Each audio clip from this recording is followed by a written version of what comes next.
sa barko ng 16 years. Bali, 2002 na disabled ako dahil sa sakit ko sa spinal cord, compression, at saka may high blood ako, may thickening heart pa. So, bali, hirap na hirap talaga ako sa sakit ko. Hanggang sa 8 buwan ako na hospital sa Siemens Hospital. Tapos paglabas ko, lagi ako nagte-therapy sa Bacolod na kasi kami nakatira. Yung mga gamot na iniinom ko, halos ang naging resulta, yung migraine ko, sumusuka na ako. So, hanggang sa nakilala ko yung yung pamangkin ng mister ko, na si John Paul Briones, inalok niya ako. Una, ayaw ko maniwala. Pero sabi niya, sige na auntie, try mo lang kahit isang blister lang ng Ultimacy. Subukan mo lang. Kasi ito talaga auntie, ma-proven na to na itong Ultimacy marami nang gumagaling. Binigyan niya ako ng isang blister. After pag-inom ko, sabi, iniintay ko pa na kung anong result. Pagkabukas, pagising ko, maganda na yung pakiramdam ko. Tapos hanggang sa umabot yung 3 araw, hindi na talaga ako sumusumpong ng migraine ko. Hindi na rin ako sumusuka.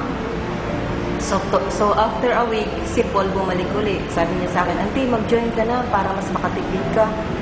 Kasi talagang itong hindi lang nakakagaling, nakakatulong talaga sa tao. Dahil ito yung tinatawag nilang negosyo ng bayan. Ang unang-una kong ininom, Ultimacy nga. Tapos nakita ko na, sabi ko, itry ko rin kayang ibang products kasi nga, ang Ultimacy nga, wala yung migraine ko, pero ang thickening heart ko naman, ang high blood ko, parang bumabalik-balik pa rin siya. So, tinry ko ang Grapseed. Pag-try ko ng Grapseed, nag-normal yung BP ko. Naging dating umabot na ako ng 210/120. Pero nung tinuloy-tuloy ko na nga itong Grapseed, hanggang sa na-normalize na ang dugo ko.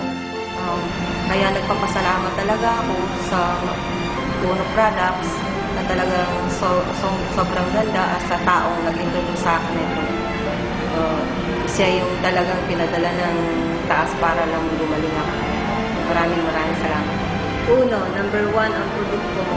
Kaya kayo mag-uno na para gumaling na kayo, kikita pa kayo.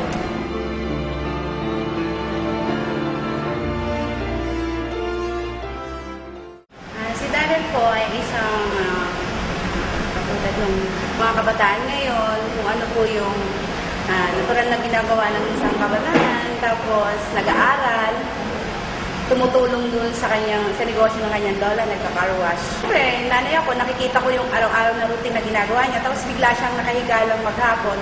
Tinatanong ko siya anong masama sa kanya, tapos sabi niya, hindi siya hindi siya nagsasalita, anuman. Tapos, nung 2 days na, hindi na po ako talaga mapakali.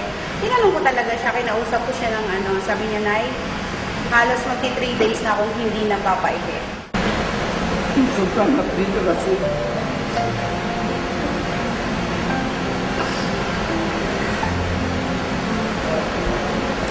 Ang update niya, hindi ako makatulog doon.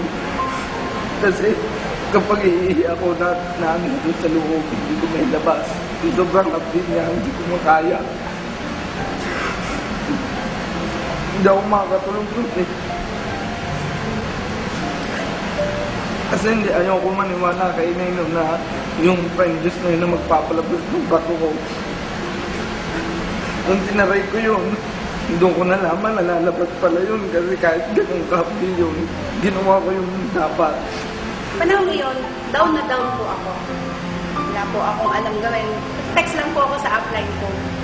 Upline, panunoodin ko na lang ba yung anak ko? Hindi siya pwede ng gamot, wala akong pambili. Ano pong dapat at anong alternative ang pwede kong gawin? Sabi po sa akin ni Upline Armin, painumin mo tita ng Ultimacy. Kung may Ultimacy ka sa bahay, painumin mo siya 5 ng 5. 5 sa umaga, 5 sa tanghali, 5 sa hapon. As in, Goji lang po talaga yung pinili ko. 2 kahon lang. Ginamit ko, yung prime juice. Ang ginamit ko po ay yung aking buy one take one nung mag-pay na ko. So, nung mabili ko po yun, inumpisahan ko na siya painumin. Within 5 days po na pag-inom niya, umaga, tanghali, hapon, lumabas una isa. Hindi pa rin po ako maniwala kasi hindi ko nakita. Sabi nila sa akin, i-pure mo. Yung isang baso, dalawahin mo sa shake. Kaya lang, natakot naman po ako. Nung gawin ko yon, dalawa yung lumabas sa anak ko, yung pag-iyak niya, hindi ko kinaya. Pati ako umiiyak nung lumalabas. Nakakapit siya sa akin. Lalaki siya, hindi ko siya matingnan. Pero umiiyak siya. Dalawa. Pagkakalabas ko, duguan na na yung lumalabas. Tiniray ko yung prime juice. So, lumabas na yung mga bato.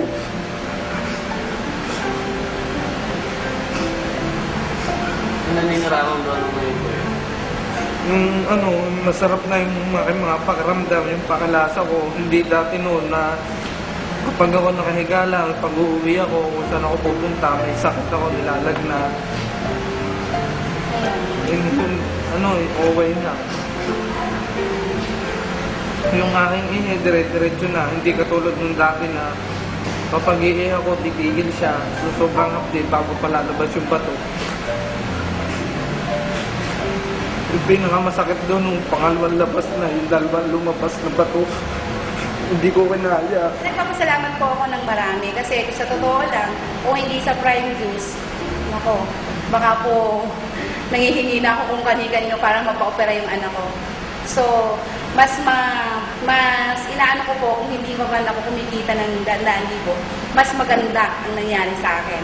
Kasi mismo sa anak ko nangyari yung testimonial ko. So, it means talaga pong destiny ko na mapupunta sa Uno kasi Siyempre, nagpapasalamat ako din sa produktong NEET ng Uno kasi siguro lahat ng tao matutulungan niya dahil dyan.